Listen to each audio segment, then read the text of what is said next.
Hal apa yang paling dirindukan? Kumpul bareng Siapa yang paling dirindukan? bapak sama mama. Oh, bapak sama mbak. Berarti adiknya nggak rindu nih? Setengah.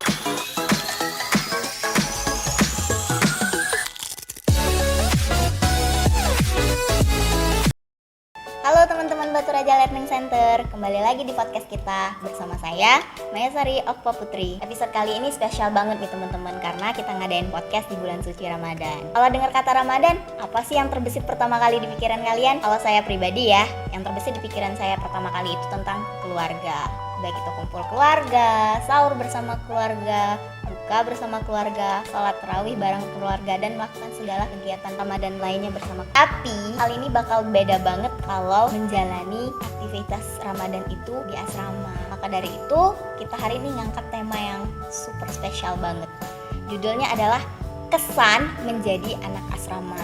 Bersama dengan saya sudah ada salah satu santriwati dari Yayasan Insanul Hadi Airpau yang akan berbagi ceritanya dengan kita. Oke, baiklah Dik, silahkan perkenalkan dirinya.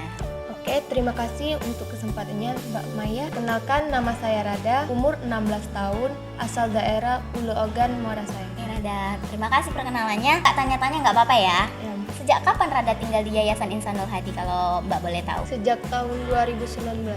Tahun 2019, berarti kurang lebih 2 tahun ya? Iya, Mbak. Waktu yang cukup lama. Bagaimana ketika baru di Yayasan Insanul Hadi ini untuk penyesuaian diri Rada? Karena kan mungkin segi kegiatan itu beda, antara rumah dengan yayasan itu beda. Ya, Mbak. Seperti kalau di rumah dulu sering main, sekarang nggak lagi kan. Sholat, sekarang sholat. Kalau misalnya dulu di rumahnya sering main ya, Iya. mainnya nggak inget waktu, sholat juga masih kadang bolong-bolong. Tapi Iya. kalau sekarang, alhamdulillahnya main udah jarang, sholat juga lebih teratur. Pastinya itu karena ada suatu aturan kan? Iya, Mbak. Aturan karena makanya yang ngebuat Rada itu jadi manajemen waktunya lebih bagus. Ngomong-ngomong tentang aturan, Rada ngerasa terkekang nggak sih adanya aturan di asrama ini? Terkekang tentu tidak, karena kita baru menyesuaikan diri dengan lingkungan baru. Jadi untuk menyesuaikan diri itu masih butuh proses dan waktu. Tapi pernah nggak sih ketika ada aturan terus-menerus, kalau Mbak nih ya, Mbak pribadi, ketika ada aturan terus, Mbak diatur-atur terus, pernah nggak sih ngerasa, oh bosen nih diatur-atur? Pernah nggak sih? Mungkin bosen, lelah gitu ada, Mbak, karena pastinya tetap dijalankan. Oh, walaupun bosen, lelah, tapi tetap dijalanin ya. Iya. Mbak jadi ingat pepatah, jadi Allah bisa itu karena biasa. Iya, Mbak. Oke, ngomong-ngomong tentang kehidupan asrama, karena mustahil ya kalau di asrama itu kita tidurnya sendiri. Ini kan bukan rumah, ini asrama. Kita pasti punya teman sekamar. Iya, Mbak. Dan ketika kita punya teman sekamar itu, komunikasi kan penting. Gimana sih tipsnya si Rada ini kalau misalnya untuk menghadapi menjalin komunikasi dengan teman sekamar agar tidak bertengkar, agar tidak terjadi kesalahpahaman? Bisa dimulai dari hal sederhana seperti saling menghormati, berbagi, dan peduli, Mbak. Contohnya seperti apa? Seperti setiap kita ada makanan gitu kan, berbagi. Kalau dia sakit, ya kita cari obat atau gimana gitu. Pernah nggak sih ketika Rada punya makanan nih, tapi Rada nih merasa sayang banget nih buat dibagi sama kawannya, terus Rada simpen, dan tiba-tiba temennya Rada itu nemuin makanannya Rada. Pernah nggak sih? Nggak pernah, Mbak. Oh, berarti jujur banget ya? Iya. Jujur banget. Jadi apa-apa tuh harus saling dibagi. Iya. Ingat ya teman-teman, kalau punya makanan itu harus dibagi sama temennya, nggak boleh makan sendirian. Kalau dari lingkup pertemanan nih, Rada pasti punya teman lain ya selain teman Iya. yang ada di asrama, baik itu teman di lingkungan sekolah atau di rumah yang dulu atau di lingkungan sekitar asrama. Teman itu yang lebih sering kan komunikasi sama teman yang ada di asrama. Iya, Mbak. Lebih intens mana sih? Lebih akrab mana antara Rada dengan teman yang ada di luar asrama dengan yang ada di dalam asrama? Kalau pertama kenal ya di sekolah, Mbak, tapi kalau udah lama gini di asrama. Oh, karena kan teman makan iya. gitu kan. Jadi segala kegiatan itu bareng teman yang ada di asrama. Jadi ngerasa kekeluargaannya udah dapet ya. Iya, Mbak. Jadi lebih akrab sama teman yang ada di asrama. Oke, nyaman juga ya buat cerita. Iya. Pernah nggak sih? Pernah nggak Rada itu cerita sama teman asramanya? Pernah? Pernah. Iya. Berarti udah ada temen yang deket banget ya di asrama Iya, ini. Mbak. Misal, Udah saling percaya gitu ya. Iya. Ini pertanyaan yang paling sensitif menurut Mbak. Mbak pribadi sering ngerasa pertanyaan ini tuh ngerusak mood banget tentang orang tua. Kita tahu ya kalau di asrama ini waktu sama orang tua itu berkurang. Rindu gak? Rindu banget. Rindu banget. Iya. Hal apa yang paling dirindukan kalau Ramadan gini? Kumpul bareng keluarga, makan bareng, sahur bareng, banyak lah mbak. Rindu ya? Iya. Gimana sih cara Rada ngadepin ketika lagi rindu tuh, gimana solusinya? Mbak ya misalnya kalau lagi rindu banget sama kedua orang tua Mbak, rindu sama adik-adik Mbak, itu Mbak biasanya telepon atau apa? Kalau Rada gimana tuh cara ngatasinnya? Cuman bisa lihat foto aja mbak. Jika nelpon atau video call gitu nanti makin rindu gitu nah. Jadi takut makin Jadi rindu iya gitu? dari pendam aja gitu nah. Bukannya kalau dipendam itu malah jadi beban ya buat kita ya? Enggak mbak. Jadi kalau misalnya kita nelpon itu kan jadi rindu kita tuh berkurang. Enggak. Enggak ya? Malah makin rindu banget gitu. Jadi ketika lihat wajah mereka, dengar suaranya jadi makin pengen pulang ya. Iya mbak. Jadi rindu banget nih, rindu suasana rumah ya. Rindu banget mbak. Hal apa yang paling dirindukan? Kumpul bareng Siapa yang paling dirindukan? bapak sama mama. Oh, bapak sama mbak. Berarti adiknya nggak rindu nih? Setengah sih. Oh setengah, jadi ada perbedaan antara Iya. rindu. Siapa nih manggilnya? Uma, abah? Kalau kita di daerah kita nih Uma, abah, Iya. ayah, ibu atau gimana nih? Abah sama Uma. Abah sama Uma, jadi rindu ya sama Iya. abah dengan Uma.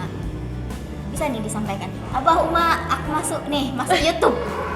Bisa disampaikan seperti itu ya. Boleh tuh, dikasih kesempatan.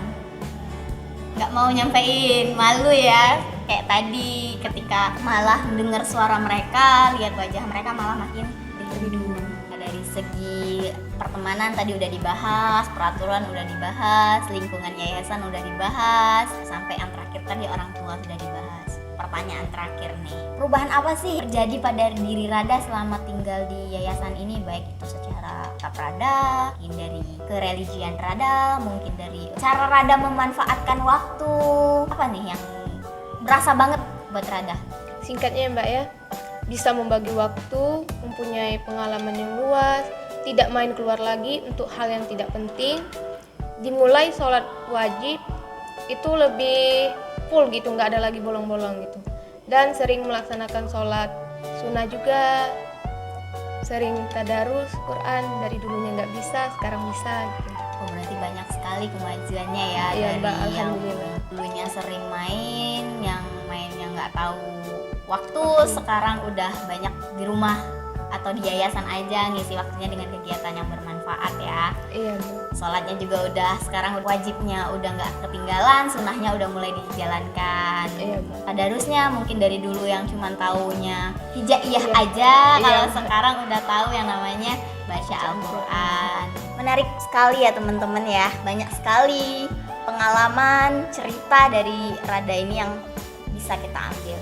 Mungkin kalau kita ambil hikmahnya ada beberapa ya. Misal ya, Mama itu manajemen waktunya Rada itu makin bagus sekarang. Rada udah bisa memanfaatkan waktunya itu dengan baik sekarang, dengan ngisi waktu kosongnya itu dengan kegiatan yang bermanfaat. Dia udah nggak keluar lagi kalau nggak penting. Kalau yang terjadi sekarang kan anak-anak banyak nih main keluar dengan kegiatan-kegiatan yang kurang penting. Kalau sekarang Rada nih dengan dia tinggal di yayasan itu, dia mengisi waktu luangnya itu dengan kegiatan bermanfaat. Dari segi agama dia sekarang udah lebih giat nih. Dari mungkin dulunya sholatnya masih bolong-bolong ya. Kalau sekarang lebih full. Terus sunah-sunahnya juga dijalankan. Dari segi tadarusnya juga dia mungkin dulu udah nggak kenal yang namanya huruf hijaiyah, sekarang udah mulai, bahkan sekarang dia udah belajar yang namanya Al-Quran. Dari segi sikap mungkin sekarang Rada lebih mandiri, terus lebih mengembangkan kreativitasnya. Lebih mandiri di sini mungkin dulunya Rada anak manja nih di rumahnya, tapi dengan adanya dia tinggal di asrama, dia lebih mandiri, dia lebih bisa menahan rindu dengan orang tuanya yang pertama kali, melakukan kegiatannya. Kalau dulu apa-apa minta tolong sama Uma sama Abah, kalau sekarang udah bisa ngerjainnya sendiri. Nah itu lebih menumbuhkan kreativitasnya Rada. Mungkin kalau dulu waktu kosongnya cuman main-main HP atau main sama teman-teman Makanya kalau sekarang dia lebih ke belajar ya Rada ya. Iya Mbak. Dulu dia lebih banyak waktunya untuk kegiatan yang kurang bermanfaat. Menarik banget nih teman-teman. Jadi bisa kita simpulkan bahwa poin pentingnya adalah menjadi anak asrama itu tidak semenakutkan dan tidak semembosankan apa yang ada di bayangan kita selama ini. Kalau dulu ya image kita jadi anak asrama itu dikekang ya. Iya Mbak. Dikekang, bosen, kegiatannya cuma itu-itu aja. Ternyata enggak teman-teman. Jadi buat anak-anak remaja yang sekarang yang punya pikiran, aku pengen jadi anak asrama tapi takut nanti kekang, nanti kegiatan aku tuh membosankan. Jangan takut. Ini contohnya si Rada. Dia bisa menjadi lebih baik dengan jadi anak asrama, dengan menjadi anak yayasan.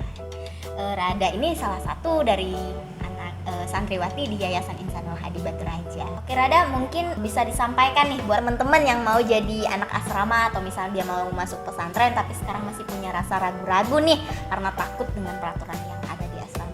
Bisa disampaikan sama teman-temannya gimana biar bisa yakin, biar bisa jadi anak asrama itu tidak seperti apa yang mereka bayangkan. Oke, buat teman-teman yang ingin jadi anak asrama jangan ragu lagi. Karena bagiku jadi anak asrama itu sangat menyenangkan. Pastinya kita bisa menyesuaikan diri untuk lebih baik. Pastinya lagi kita bisa dapat keluarga baru serta pengalaman baru. Tuh teman-teman, sekarang yakinkan diri buat jadi anak asrama ya. Jadi anak asrama itu tidak membosankan kok, tidak menakutkan. Jadi harus yakin. Jadi anak asrama itu bisa melatih diri kita menjadi lebih baik. Terima kasih ya sudah mau berbagi pengalamannya, berbagi ceritanya dengan kita semua. Mbak mewakili tim Batu Raja Learning Center lainnya yang mungkin sekarang ada di belakang layar ya, mengucapkan banyak terima kasih kepada Rada. Semoga Rada kedepannya menjadi pribadi yang lebih baik lagi. Amin. Teman-teman Batu Raja Learning Center, sekian dulu podcast kita pada episode kali ini. Episode yang sangat menarik, episode yang sangat berkesan, dan episode yang sangat spesial. Saya sebagai moderator dan narasumber kita pamit undur diri. Sampai ketemu lagi di podcast kita selanjutnya. Wassalamualaikum warahmatullahi wabarakatuh. Salam motivasi.